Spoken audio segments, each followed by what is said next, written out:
Hello, and welcome to my project, Narrative of a Life. I'm the artist, Julia Louise, and each week I work on painting candid stills from my life. And as I paint, I talk about the events and feelings of another week of living. This week, I'm painting the rest of the glass lamp table, filling in the remaining wall, and starting to get the face of my little cat. So, let's get into it. March 31st. It seems to be really hard for me to keep my momentum going right now. Blame the spring sad, I guess. I can get up and going, and then a wave of extreme sad hits me, and suddenly I'm staring at one spot and I start mentally spiraling. Moving helps shake it off, but every single time I rest, it's there to envelop me. I don't even know how to describe it. For example, today I was sadder than usual, and Paul helped pick me up several times in the day, to the point of helping me deep clean, even though he really wants nothing to do with my hyperfixation project. And as he helped me clean the blinds, I finished washing the walls, and I sat down to consider how to approach re-gluing the table legs on. Then, everything in my head got quiet, and it's like instead of my normal headspace, there's just this whispering call of the void, and it's going... and I'm staring at the ground as it... The longer I stare, the less I hear anything else. I'll tell myself, just go, just get out of it, come on, what are you doing? And I'll just stay staring and listening to the... take the shape of, no, don't, stop, bad, wrong. And then my internal dialogue is between, come on, Julia, don't do this. Don't waste your hours. Come on, just move. You got this. And don't do it. Shh, don't move. Shh, shh, shh, shh, bad. It's all bad. Just know. Shh, shh, shh. That's the best I think I can describe it. When I say voices, I do mean my internal monologue. All my voices are my own. I don't think I'm schizophrenic or abnormal in the voice in the head category. It saps my energy and kills my day. Just fighting myself enough to stand upright takes way more than I want it to. And I wish that once I got up and going and stand upright, it would just go away. But it only ever recedes until I take a second to breathe again. Solution is to just never stop, right? Just never sit down? Seems to be the solution, I don't know. Depression's a bitch, and I wish it would leave me alone for a year or so. Let me build my career. Function. Remember what fully functional feels like. I'm as functional as my husband, and I'd say he's fully functional. There's just some key difference in how I judge myself, though. I'll never be good enough, and I'm constantly disappointed that I can't do more. Even today, I did 90% of my list despite the call of darkness, and that 10% I didn't do seems to be the only part that matters. Want to get out of my head because it sucks up here. I'm gonna hibernate till tomorrow. Louise out.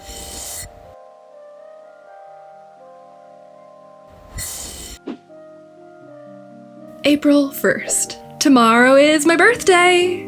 It always hits right in the middle of my worst depression of the year, which I guess can be a good and a bad thing. I've realized that feeling sad on my birthday makes the sadness so much worse, so I make efforts to have a good day. Today, I tidied the whole house and finished deep cleaning and reassembling the dining room. Did the dishes, laundry, trash, just getting everything refreshed for a bright day tomorrow. My deep cleaning took me way longer than I expected. I went at the sliding doors today and my god, the track was so gross. I used 3 bowls of water and like 12 rags. Our door slides very clunkily, so I took the door off to clean the entire track, and what do you know, there was a little rock stuck in the middle. That inspired me to take the screen door off too and hose it down.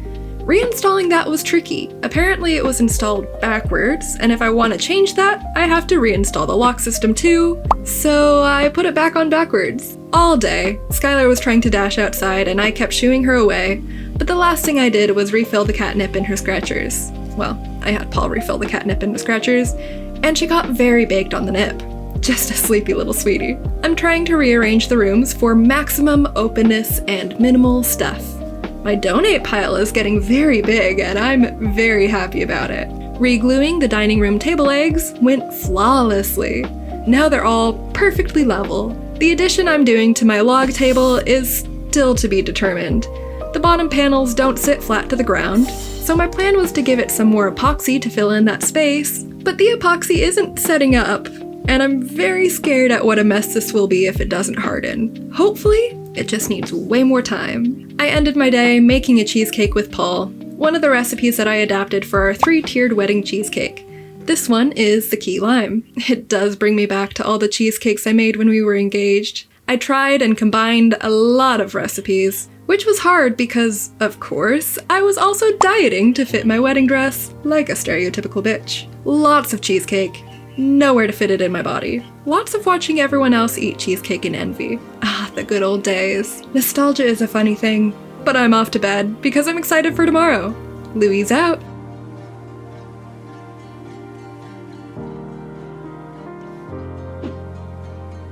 April 2nd. I felt so completely spoiled all day. Honestly, it was an incredible birthday, and I'm amazed that I got away with such a good time and no crash. I woke up to sunshine outside, even though weather predicted gloom. Paul made me some avocado toast, and I eat it all the time, but something about today's was absolute perfection. Then I put on some makeup, and we headed out for the day. First stop was Goodwill. Paul's present to me was a budget for new clothes, and I decided to go for reused in bulk instead of, like, 3 new shirts. The Goodwill we went to was weirdly the nicest and the most ghetto one I've ever been to. The organization and cleanliness were great, and the selection was really good quality in my experience. But then, they didn't have changing rooms, or bathrooms.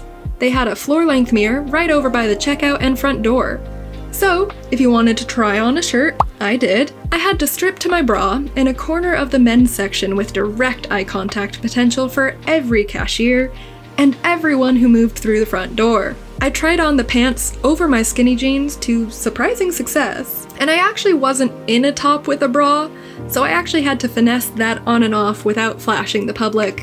Also, to surprising success. All that aside, I found so many truly exciting, great quality clothes.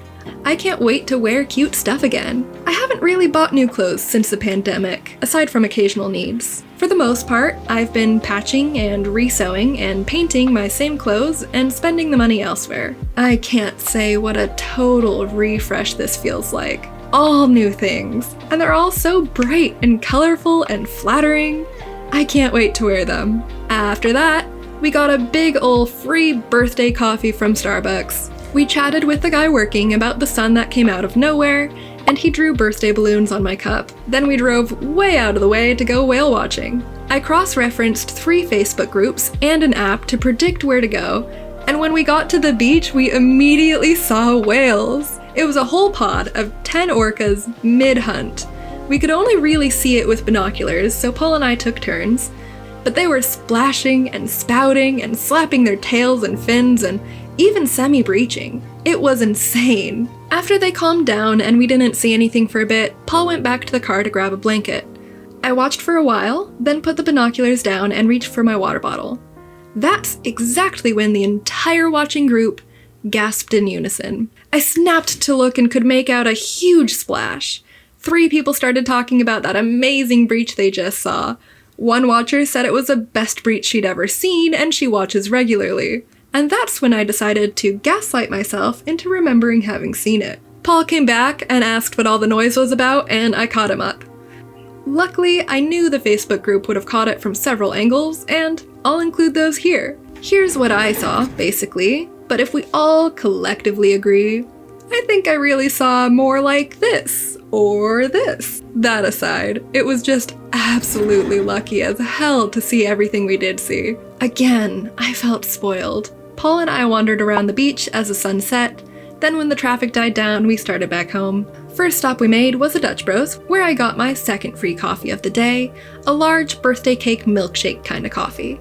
And about 5 sips into that, my stomach reminded me that the only food I'd had yet was avocado toast, and this was my second milkshake coffee, and I was smoking weed all day. So we determined our dinner location in part by which we would reach in time for me to hit the bathroom. So fast forward to dinner. We got a promotional free bloomin' onion, some delicious steaks, and a free birthday dessert. Which the waiter was awesome about, and since we ordered it to go, he made it a chocolate thunder dessert instead of just a scoop of ice cream, and I realized later he even included a candle. Spoiled, right?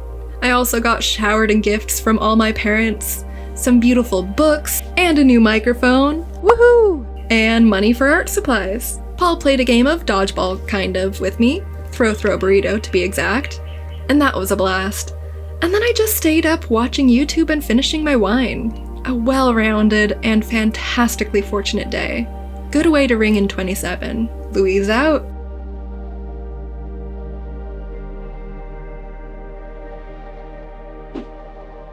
April 3rd. Tariffs, am I right? So today I tore my wardrobe apart, tried on every piece, and redesigned my whole organization. I got a whole new style now, and I made a system for my new clothes. I'm very happy with the donate pile I ended up with. I'm pretty sure when this is all tallied up, I have slightly fewer clothes now, which feels nice, because what I do have is so vibrant and well-fitting. Finally got rid of the old pants that I don't think I'll ever fit again, so it goes. But that was really the whole day. It was a hell of a big project. So, Louise out.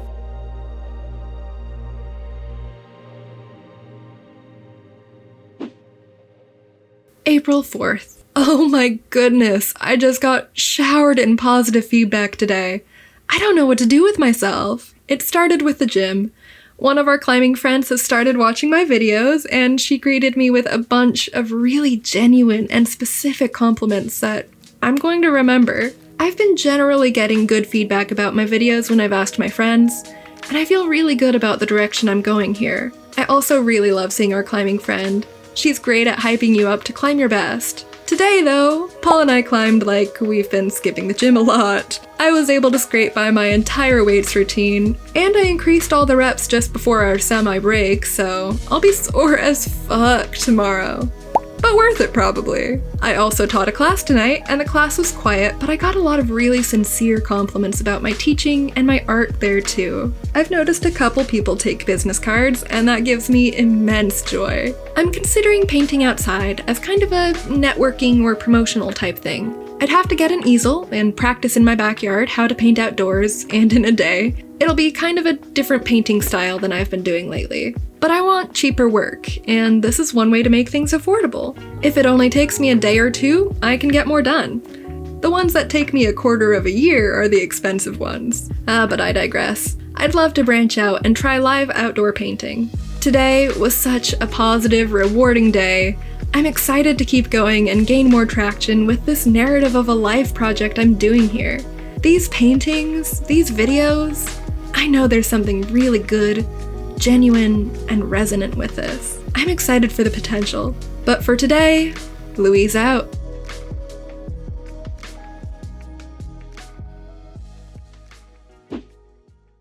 April 5th. Keeping a daily journal is so strange. I was only just discussing with Paul how vacant I feel in my own life lately, but I don't think really any of that is reflected in my writing. And it's like a background feeling, not always a thing, but sometimes a thing. It's just strange how much we really do write our own life narrative. Today was sunny, so Paul and I went to a nature walk by us and basked in the warm life of the place. Lots of beautiful bird song, a flooded field with duck families, and sun filtering through the leaves. We also went grocery shopping, and I'm pretty sure we'll only get to do that one more time before seeing how the food prices might change. I'm worried, and concerned, and genuinely baffled, to be honest. Baffled. I also worked today. We're expecting low class numbers this week, due to people being nervous about tariffs and maybe being a little less financially frivolous. My class went well though. A full class, and we painted a super vibrant bird. It was a fun time. I think my painting turned out kind of derpy though. My example was great, but that's because I did it in 20 minutes. This one I took 2 hours on, and it's just weird looking. That was my day though. Louise out. Now to wrap up, I adore how goofy the floating cat head looks. The glass turned out flawlessly, and I love the soft texture of the shadowed wall. One of my favorite things about painting in this level of detail is discovering exactly what in the scene is affecting the other elements. The glass shadow on the wall is a perfect example of that. Before I paid much attention to it, it was just unseen and there. And now that I understand where it comes from, it feels tangible and important. Cat fur is turning out to be exactly as I expected. tedious and rewarding. I'm excited to fill it in more, so on to the next.